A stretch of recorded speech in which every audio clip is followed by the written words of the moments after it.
നല്ല ഒരു ഒരു ഒരു ഒരു ഒരു ഒരു ഹീസ്റ്റ് കോമഡി സിനിമയാണ് ദ ക്രൂ എന്ന് പറയുന്നത്. ഇതിൻ്റെ പോസ്റ്റർ ചിലപ്പോൾ നിങ്ങൾ കണ്ടുമായിരിക്കും. കരിഷ്മ, തബു, പിന്നെ കൃതി, മൂന്ന് പേര് ട്രയോ ആയിട്ടുള്ളൊരു സിനിമ അത് ആദ്യമായിട്ടാണ്. ആൻഡ് ട്രെയിലർ ചിലപ്പോൾ നിങ്ങൾ ശ്രദ്ധിച്ച് കാണുമായിരിക്കും, ഇല്ലെങ്കിൽ ചെന്ന് കാണാം.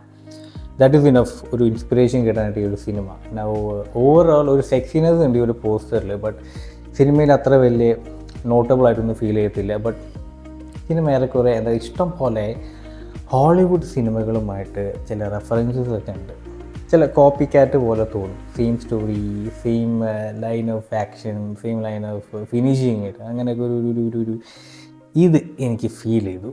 ബട്ട് ഏറെക്കുറെ റിവ്യൂവേഴ്സ് എല്ലാവരും എന്താ പറയുക പോസിറ്റീവായിട്ട് പറയുന്ന ഒരു സിനിമയാണ് ക്രൂ. ഏറെക്കുറെ നല്ല രീതിയിൽ തന്നെ സിനിമ തിയേറ്ററിൽ ഓടുന്നുണ്ട്. ബട്ട് എനിവേ ഈ ഈദിന് ഇറങ്ങാൻ പോകുന്ന ആ ഒരു താരനിശയിൽ ഇത് മുങ്ങാനുള്ള സാധ്യത വളരെ കൂടുതലാണ്. സോ പെട്ടെന്ന് തന്നെ മങ്ങിപ്പോകുന്നൊരു ഒരു ഒരു ടിപ്പിക്കൽ സ്റ്റോറിയാണ് എനിക്ക് ഫീൽ ചെയ്തത്. കാരണം ഇതിൻ്റെ ക്ലൈമാക്സ് അതാണ് എനിക്ക് തീരെ പിടിക്കാഞ്ഞത്.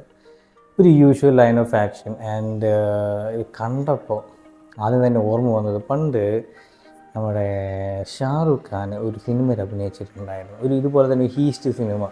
അതായത് മഹാരാഷ്ട്ര ബോംബെയിൽ വെച്ചിട്ട് കുറച്ച് ആൾക്കാരൊക്കെ വിളിച്ചു കൂട്ടി നമുക്ക് ഒരാൾ കക്കാൻ പോകണമെന്ന് പറഞ്ഞിട്ട് നേരെ ദുബായിൽ വലിയ ഹോട്ടലിൽ, ഹൈ സെക്യൂരിറ്റി ഉള്ള ഹോട്ടലിൽ കയറി മതിലൊക്കെ തുറന്ന് ലോക്കറിൽ കയറി ഡയമണ്ട് മോഷ്ടിക്കുന്ന ഒരു സിനിമ. ആ സിനിമ കാണുമ്പോൾ ഏറ്റവും ഫീൽ ചെയ്യുന്നത് ഈ കക്ഷി എന്താ പറയുക പൂച്ചനെ പോലെയാണ്. എങ്ങനെയൊക്കെ വീണാലും 4 കാലേ വീഴത്തുള്ളൂ. സോ അത് തന്നെയാണ് ഈ സിനിമയുടെ ക്ലൈമാക്സ് എനിക്ക് ഫീൽ ചെയ്തത്, ദ ക്രൂ. കാരണം ഈ ഒരു 3 എയർ ഫോഴ്സസും അവസാനം എന്താ പറയുക സിമ്പിളായിട്ട് തീരുമാനിക്കുക ഞങ്ങൾ ഇത് ചെയ്യാം അത് ചെയ്യാം ഇത് ചെയ്യും. ഇമിഗ്രേഷൻ ബൈപ്പാസൊക്കെ കടന്ന് എന്ത് തോന്നിവാസവും കാണിക്കാവുന്ന രീതിയിലൊരു എൻഡിങ്. സോ ഒരു ഫാൻറ്റസി ഫിക്ഷൻ എന്ന ഒരു കാറ്റഗറിയിൽ പെടുത്താനാണ് എനിക്ക് സിനിമയെ തോന്നിയത്. ബട്ട് ഏറെക്കുറെ ഒരു ഹീസ്റ്റ് തുടക്കം മുതൽ ആ ഒരു ഇൻ്റർവെൽ കഴിഞ്ഞ് സെക്കൻഡ് ഹാഫിൻ്റെ ഒരു ഹാഫ് വരെ ഏറെക്കുറെ ഒരു ഹീസ്റ്റ് കോമഡി ഫിലിമായിട്ട് ആ ഒരു പാറ്റേൺ നിലനിർത്തുന്നുണ്ട്. അത് കഴിഞ്ഞ് കഴിഞ്ഞാൽ പിന്നെ ക്യൂരിയോസിറ്റിയൊക്കെ കാര്യം ഇതെങ്ങനെ അവസാനിക്കാൻ പോകുന്നത് ഏകദേശം ഒരു പിടുത്തം കിട്ടുന്നുണ്ട്. ഇഷ്ടപ്പെട്ട ഒരു ക്യാരക്ടർ അധികം സ്ക്രീൻ പ്രസൻസ് ഇല്ലാത്ത ഒരു കക്ഷിയാണ് ഇതിൽ.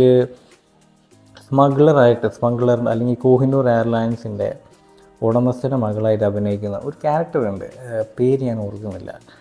ആ കക്ഷി ഒരു സ്പോയിൽഡ് ചൈൽഡായിട്ടാണ് ഇത് കാണിക്കുന്നത്. സോ കക്ഷി കാണിക്കുന്ന ചെറിയ കോമഡികൾ, പിന്നെ ആ വാശി തരങ്ങളൊക്കെ ഭയങ്കരമായിട്ട് ഇഷ്ടപ്പെട്ടു. അതാണ് ഏറെക്കുറെ തോന്നിയത്. പിന്നെ തബുവിൻ്റെ ക്യാരക്ടറാണ് ഏറെക്കുറെ ഒരു ഗ്യാങ്ങിൻ്റെ ലീഡറായിട്ട് ഈ ഒരു സിനിമയിൽ കാണിച്ചിട്ട് പോർട്രേ ചെയ്തിരിക്കുന്നത്. ഏറെക്കുറെ കണ്ടിരിക്കാം, അത് തന്നെ എനിക്ക് പറയാനുള്ളൂ. ബട്ട് കൂടുതൽ എക്സ്പെക്റ്റേഷൻസ് വെച്ച് പോവുകയാണെങ്കിൽ ഐ ഡോണ്ട് നോ, ഒരു ടിപ്പിക്കൽ സിനിമ ആയിട്ട് എനിക്ക് ഫീൽ, ടിപ്പിക്കൽ സ്റ്റോറി. ഏറെക്കുറെ ചേഞ്ചസ് ഒക്കെ വരുത്താൻ ഇഷ്ടം പോലെ സെഗ്മെൻറ്റ്സ് ഇതിലുണ്ടായിരുന്നു, എക്സ്പ്ലോർ ചെയ്യാൻ ഇഷ്ടംപോലെ സെഗ്മെൻറ്റ്സ് ഉണ്ടായിരുന്നു. ആൻഡ് യൂഷ്വൽ പാറ്റേൺ തന്നെയാണ് ഇന്ത്യ ദുബായ് ഇന്ത്യ. അല്ലെങ്കിൽ ദുബായ് ആയിട്ട് കാണിക്കുന്നത് ഒരു അൽ ബുർജ് എന്ന് പറയുന്ന ഒരു ഫിക്ഷണൽ അല്ലെങ്കിൽ മാൻ മെയ്ഡ് സ്ഥലമാണ്. ബട്ട് ഏറെക്കുറെ ഇത് കാണുമ്പോൾ തന്നെ അറിയാം ദുബായാണ് ഉദ്ദേശിച്ചിരിക്കുന്നത്. കാരണം പഴയ കാലഘട്ടത്തിൽ കഴിഞ്ഞ പോയ സിനിമകളിലും 2-3 വർഷങ്ങൾ 5-10 വർഷങ്ങളിലായിട്ട് ഇങ്ങനത്തെ സിനിമകൾ എപ്പോഴും Dubai Bombay, Dubai India Dubai ഇത് തന്നെയാണ് സിനിമ കാണിച്ചുകൊണ്ടിരിക്കുന്നത്. സോ ഇതിൽ കാണിച്ചിരിക്കുന്ന ദുബായ് തന്നെയാണ്, പക്ഷേ പേര് അൽ ബുർജ് എന്ന് പറയുന്ന ഒരു കൺട്രി ആയിട്ടാണ് കാണിച്ചിരിക്കുന്നത്. കണ്ടിരിക്കാം. ആൻഡ് നേരത്തെ പറഞ്ഞ പോലെ ഹീസ്റ്റ് കോമഡി സിനിമയാണ്. സോ റിയാലിറ്റിയുമായിട്ട് പ്രത്യേകിച്ച് ബന്ധമൊന്നുമില്ല. പക്ഷേ കുറേ സീനുകൾ എയർ ഹോസ്റ്റസിൻ്റെ ആ ഒരു ബുദ്ധിമുട്ടുകളും അവരുടെ തമാശകളും അവരുടെ രീതികളൊക്കെ ഏറെക്കുറെ ഒരു ഹാസ്യമായിട്ട് ഈ സിനിമയിൽ തുടക്കത്തിൽ എടുത്ത് കാണിച്ചിട്ടുണ്ട്. അതൊക്കെ തന്നെയാണ് നമുക്ക് കൂടുതൽ ഈ സിനിമ കാണാൻ തോന്നിപ്പിക്കുന്നത്. സോ ഗൈസ്, ഇനി വരാൻ പോകുന്ന ഈദിൻ്റെ റിലീസുകൾ ഒരു വൻ പടം തന്നെയുണ്ട്. സോ അതിന് ഉള്ളിൽ ഇത് എന്തായാലും മുങ്ങുന്നുള്ളത് 100% ഉറപ്പാണ്. പക്ഷേ ഇത് മിസ്സാക്കിയത് കൃതി, തബു, പിന്നെ കരിഷ്മ, ഈ 3 പേരും സ്ക്രീനിലൊക്കെ വല്ലപ്പോഴും കാണാൻ കിട്ടത്തേ ഉള്ളൂ. ആൻഡ് ആ ഒരു ട്രയോ എനിക്ക് ഭയങ്കര ഇഷ്ടപ്പെട്ടു. ഒരു കോമ്പിനേഷൻ നല്ല അടിപൊളിയായിട്ടുണ്ട്. The handle the characters very well. കാരണം അവരുടെ കഴിവിനെ കുറിച്ച് കൂടുതൽ വാചാലിൻ്റെ അങ്ങനെ ആവശ്യമൊന്നുമില്ല. യുനോ തബു ഏകദേശം കുറച്ച് പ്രായമൊക്കെ തോന്നിക്കുന്നുണ്ട്. കക്ഷി ഒരു കവളൊക്കെ ചാടി മേക്കപ്പ് അത്ര പോരാ എനിക്ക് ഫീൽ ചെയ്തു. പേഴ്സണലൊക്കെ പറയുന്നതാണ്. So guys, the movie called the Crew is running successfully in your nearby theatres. അത് കാണാൻ വിട്ടുപോകരുത് if you are interested in Bollywood movies. And നേരത്തെ പറഞ്ഞ പോലെ ഒരുപാട് ഹോളിവുഡ് മൂവീസുമായിട്ട് നമുക്ക് പേരെടുത്ത് പറയുമ്പോൾ റിസംബ്ലൻസൊക്കെ തോന്നിയേക്കാം. But after all it's just A movie. It's all about entertainments. നമ്മൾ ആ ടിക്കറ്റിൻ്റെ കാശ് കൊടുത്തിട്ട് എൻ്റർടൈൻഡ് ആവുന്നുണ്ടെങ്കിൽ തന്നെ ഇറ്റ് ഡസൻറ്റ് മാറ്റർ. സോ അത് തന്നെയാണ് എനിക്ക് ഫീൽ ചെയ്തത്. I was entertained. അത്ര വലിയ അങ്ങനത്തെ അങ്ങനെയൊന്നുമല്ല, ബട്ട് ഒന്ന് റിലാക്സ് ചെയ്ത് ചില്ല് ചെയ്ത് കാണാൻ പറ്റും നല്ലൊരു സിനിമ. ആൻഡ് ഇമോഷണലി അത്രയ്ക്ക് അങ്ങോട്ട് നമ്മളെ ഡ്രൻ ചെയ്യിപ്പിച്ച് കരയിപ്പിക്കുന്ന സീനുകളൊന്നുമില്ല. ഇങ്ങനത്തെ സിനിമകളില്ല അങ്ങനത്തെ ചില ഒരു സെഗ്മെൻറ്റുകളൊക്കെ ഉണ്ടാവും. അപ്പോൾ ഈ സിനിമയിൽ അങ്ങനത്തെ ഒരു സെഗ്മെൻ്റ് ഉണ്ട്. ഈ 3 പേർക്കും ഒരു ബാക്ക് ഫ്ലാഷ് വെച്ചിട്ട് ഒരു ചെറിയ ഇമോഷണൽ സ്റ്റോറീസൊക്കെ കാണിക്കുന്നുണ്ട്.